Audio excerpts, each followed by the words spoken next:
Welcome to the Bible in Slow English. Today's reading is Ruth 1. In the days when the judges judged, there was a famine in the land. A certain man of Bethlehem, Judah, went to live in the country of Moab with his wife and his 2 sons. The name of the man was Elimelech, and the name of his wife Naomi.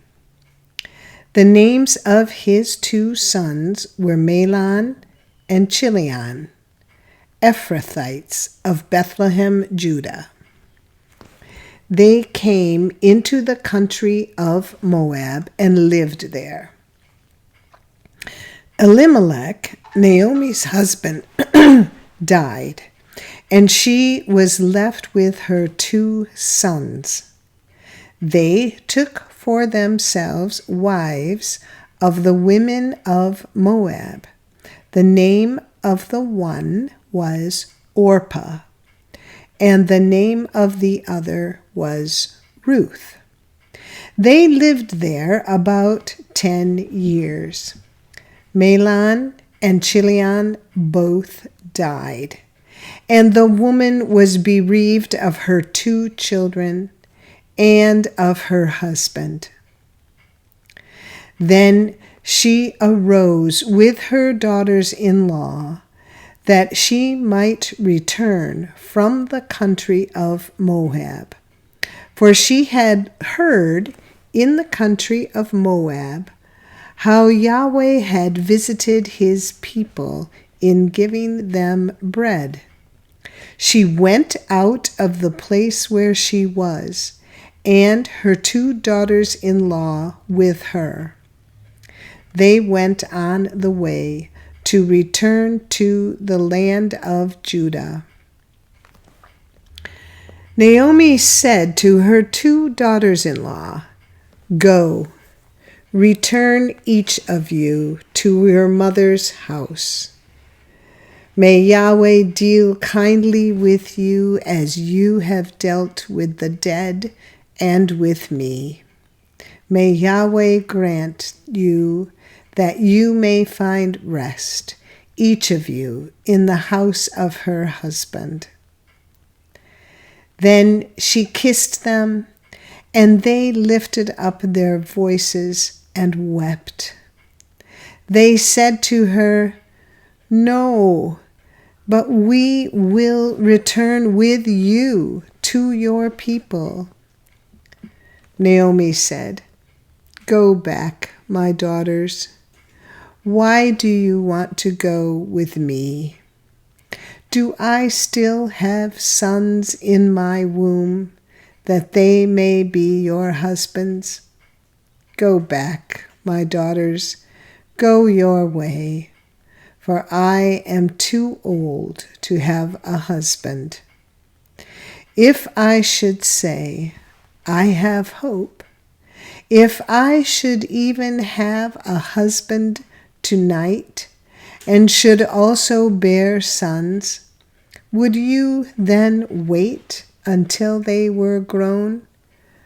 Would you then refrain from having husbands?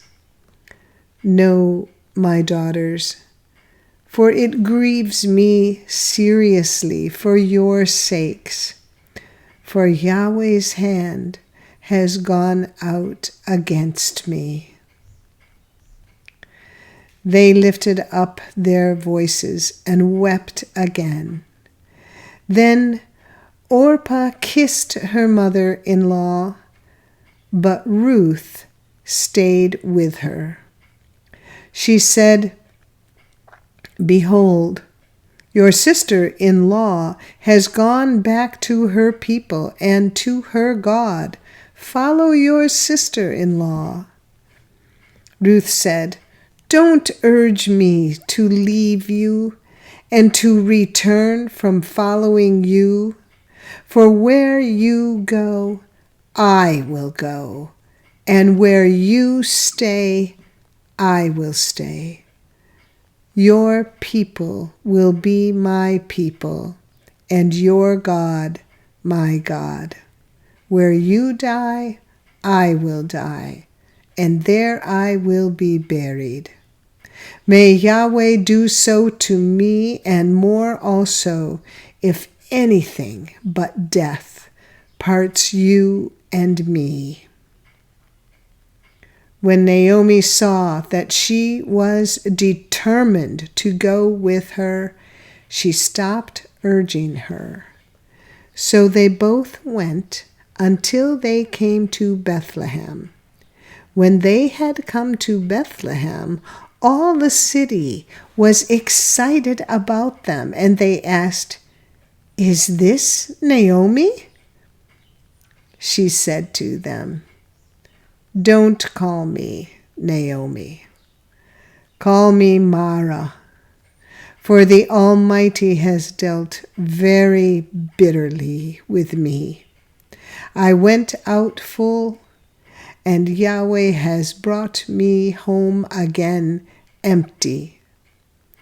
Why do you call me Naomi, since Yahweh has testified against me, and the Almighty has afflicted me?"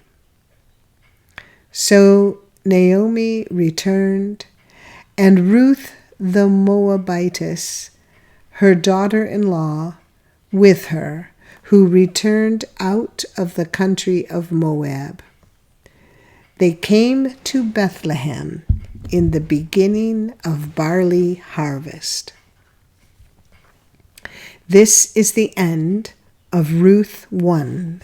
Come again for the next chapter, and if you liked this podcast or found it helpful, please like us, subscribe, and share us with your friends. Thank you for listening to the Bible in Slow English. This is Janet Benish, your reader.